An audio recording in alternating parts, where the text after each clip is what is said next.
The phrase cyber war generally conjures up images of serious threats, from crippled power grids to plundered bank accounts. But lately, Russia is employing some very different cyber war tactics. WGBH News reporter Adam Riley has more. Read an English language article about Russia and you might notice something unusual. Really enthusiastic comments about Russian President Vladimir Putin. Here's one from the Washington Post. If there is anyone who isn't corrupt, it is Putin. Rarely, if ever, has a statesman had such a beautiful and just vision. If that sounds like a Kremlin talking point, that's probably because it is. The Russians have released the Kraken on the internet, and it's a propaganda Kraken. According to BuzzFeed, Russia has a well-organized, well-funded army of internet trolls, tasked with defending Russia and lambasting America in online comments, social media, and YouTube videos, like this recreation of the Native American genocide.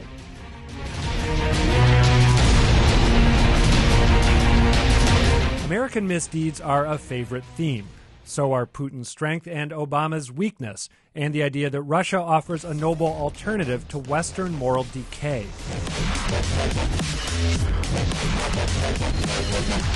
Right now, the trolls seem to be backing off. One suspect Twitter account called Ass sent 15 anti-Western tweets on November 23rd and hasn't tweeted since.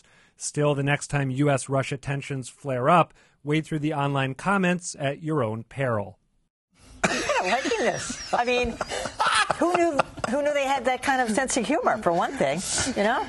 When Putin could be seen like riding around shirtless on a bear or like shirtless on a horse at any given time, I mean, it's clear that like this is a land of like fables and make believe that get passed around as news. It's ridiculous. Yeah, you know, there's also it takes on the whole feel of parody that they're even taking comments seriously enough that they want to invade them and take them over. I mean, I think that most rational people in this country have long since given up reading comments. And don't they know that comments are supposed to be really nasty? Don't they know that? That's spycraft. One of my favorite shows on TV, The Americans on FX, is coming back next week. And so it's about this KGB couple. They're a deep cover KGB couple living in America in the 80s. And while the kids are asleep at night, they run out and do assassinations and stuff. That's spycraft. This is also spycraft. It would make a less interesting television show, but I mean, this is what the KGB is up to and how it's trying to propagandize and infiltrate. It's a good reminder of what these agencies do. See, with all due respect, I disagree, Professor Kennedy. I think that all too many people do take comments seriously and take seriously all sorts of other crap that's on the internet and on Facebook and on Twitter.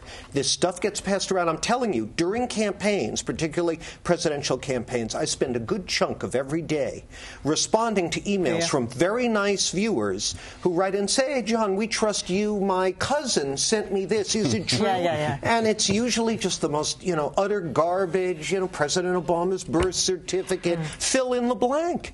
So all this garbage is spewing through this open sewer we lovingly call the information superhighway, and people are drinking out of it like dogs. Well, you're the one who's linked Russians and drinking, John. So, but is it time to just put the whole comments thing aside? Can we just call this experiment a failure? Well, the important thing to think about, as Dan says, there's a lot of news organizations that have already sort of made comments of foregone conclusions. Some of them have decided that they're putting them on pause. Others have decided that they're getting rid of them completely. National outlets, local papers.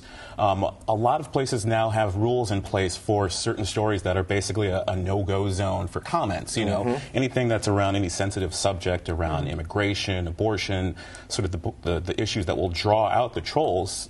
Most places say no. So I think that's the thing to keep in mind. The other thing, though, is, as we've seen with these comments, though, there's a lot of giveaways in them because the English, even for online grammar, is pretty bad. Well, they'll just throw in a bad word in a random part of the sentence. Right. It's not even like it's like really horrendous like Twitter spellings. It's a weird use of like a subject and a verb. Yeah, it's like those Nigerian solicitation letters you get at the And they can be useful comment threads if they're edited.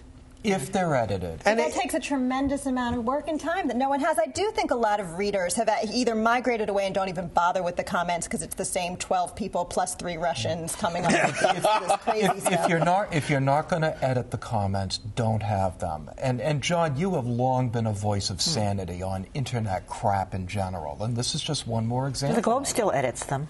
No, the Globe doesn't. Maybe it's there's a filter, I think, that will find some tags and words that are offensive, and then we'll filter them out. There's something automated. But in terms of editing every single comment, no. People have to register. But they do block comment. comments on some stories. Yes. Does your filter screen out ASP? Probably not. Better check on that. Have to try. Do an experiment. Anyway, I can't wait to read the next comment section on the next Russia story. So. That's a great story. I didn't know about it.